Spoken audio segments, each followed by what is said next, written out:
Bonsoir, bonsoir, bonsoir à celles qui m'écoutent à 22h moins 10. J'espère que vous êtes en forme. J'avais envie de vous partager, comment dire, une expertise, on va dire. Je cherche le mot, mais je trouve pas. Un mentorat concernant les relations de couple. Alors bonjour, bonsoir à celles et ceux qui ne me connaissent pas, je suis Cathy Furst et je suis mentor pour celles qui désirent avoir une vie magnifique, qui désirent vivre leur vraie vie, véritablement, de qui elles sont. Et ce soir, je voulais vous parler de la relation de couple, de parler vrai et parler. La différence entre parler, communiquer beaucoup, avoir une relation de complicité et parler vrai, le vrai langage. Quand je veux dire parler vrai, c'est oser dire l'histoire qu'on se raconte là-dedans, en arrière-scène. Oser le partager à l'autre. Alors je vais vous donner un exemple.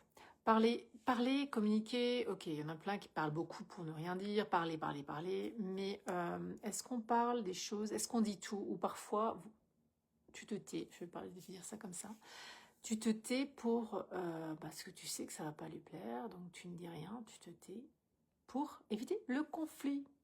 C'est pas parler vrai, ça c'est faire semblant, c'est pas parler vrai. Se taire parce que sinon, je vais dire quelque chose, il va nous prendre la tête, ça va nous être le bordel, et puis, je vais éviter cette situation, je vais éviter cette conversation. Je ne dis rien, ok? Je dis rien, je fais comme si tout va bien, et tout, sauf que ça va jamais comme on va bien, surtout que c'est l'autre, il ressent tout. Dans un couple, c'est extrêmement puissant, cette histoire-là. Et puis, il y a aussi l'histoire qu'on se raconte là derrière. Quand on croit que l'autre, je sais pas, il bouge pas, il fait rien pour que sa vie elle change, il reste plan-plan dans son truc, dans ses habitudes, plan-plan, voilà, surtout il ne change rien, et puis nous on déborde d'envie, on change tout, on se remet en question, on a envie de voir autre chose, on a envie de grandir là-dedans, on a envie d'avoir de nouveau des papillons dans le ventre, on a envie d'une relation amoureuse, machin, enfin bref, d'une relation, on sent qu'il y a encore quelque chose de plus profond. Et donc on se fait l'histoire que c'est fini, de toute façon c'est fini après un certain nombre d'années. C'est plan-plan, et de toute façon il ne voudra jamais rien, il ne voudra jamais changer, blablabla. Donc on n'est pas vrai, parce qu'on se fait une histoire là derrière et on n'est pas authentique. Être vrai, avoir une conversation vraie, c'est vraiment poser les choses sur la table et de dire ce que l'on désire et ce qu'on ressent et ce que l'on désire vivre. Et ce qu'on sait et ce qu'on se raconte comme histoire. Parce qu'en fait, c'est souvent une histoire qu'on se raconte. Est-ce qu'elle est fondée? Non. Mais est-ce qu'on ose la poser à l'autre, l'exposer sur la table pour que l'autre l'entende? Ça, c'est des vraies conversations vraies. Et parfois, les conversations vraies, ça fait... c'est dur à sortir. C'est dur à verbaliser. Parce que on n'est pas très fier de penser ça de son partenaire.